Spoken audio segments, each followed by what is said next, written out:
Assalamualaikum warahmatullahi wabarakatuh. Sebelumnya perkenalkan, saya Wildan Panji Maulana. Saya Muhammad Danis Arafisa Maula. Dan saya Muhammad Farid Haikal.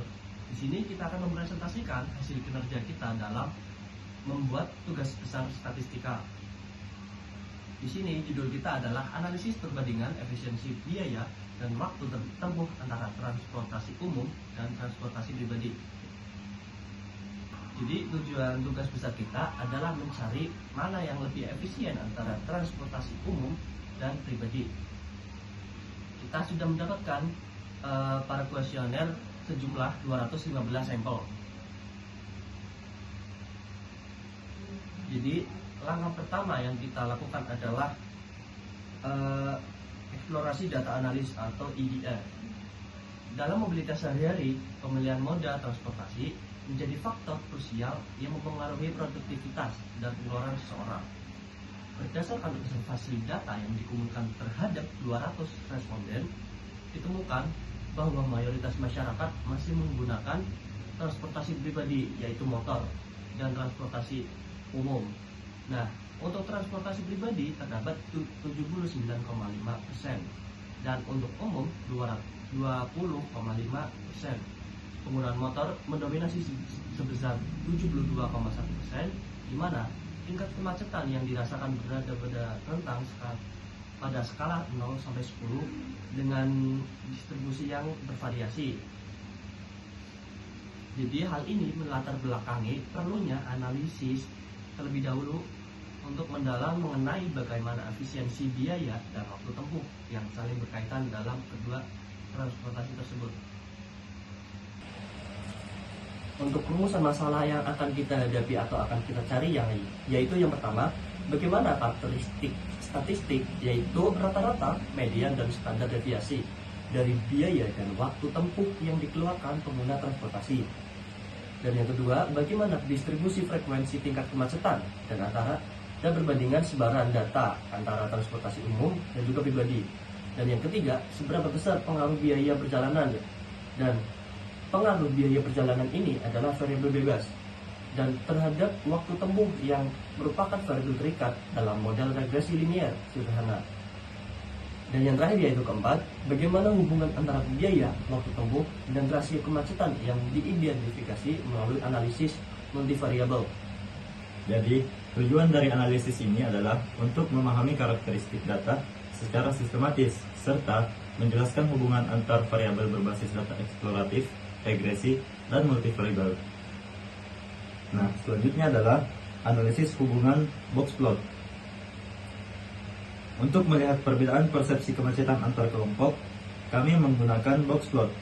Di sini terlihat perbedaan nyata antara pengguna mobil dan motor.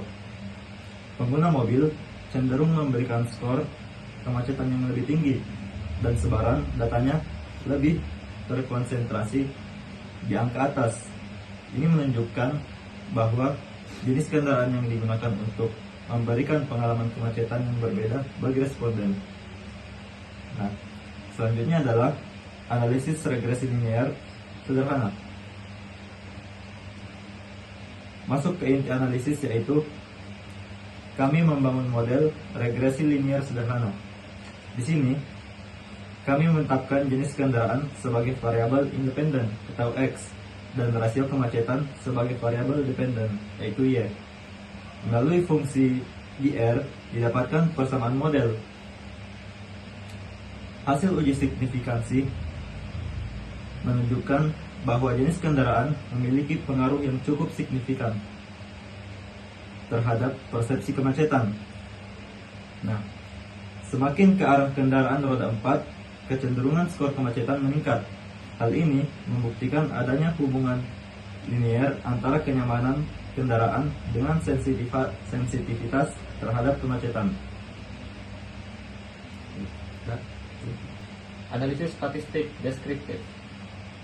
Di data ini kita bisa melihat kalau mean atau rata-ratanya itu berada di 4,16, berada di kategori kemacetan sedang. Mediannya ada di 4,00. Modusnya itu di 0, banyak responden merasa tidak macet sama sekali per 17,21%, dan 5 15,81%. Standar deviasi 2,78 menunjukkan sebaran persepsi kemacetan yang cukup beragam. Analisis multivariabel. Untuk CLO4 saya melakukan analisis menggunakan scatter plot matrix. Teknik ini memungkinkan kita melihat interaksi antara lebih dari dua variabel sekaligus, yaitu tingkat pendidikan, jenis kendaraan, dan rasio kemacetan. Dari matriks ini, kita bisa melihat pola pengelompokan. Sebagian besar data menumpuk pada kategori pendidikan tinggi yang menggunakan transportasi pribadi. Analisis multivariat ini mempertegas bahwa persepsi kemacetan tidak hanya berdiri sendiri, tapi merupakan hasil interaksi dari profil mobilitas responden.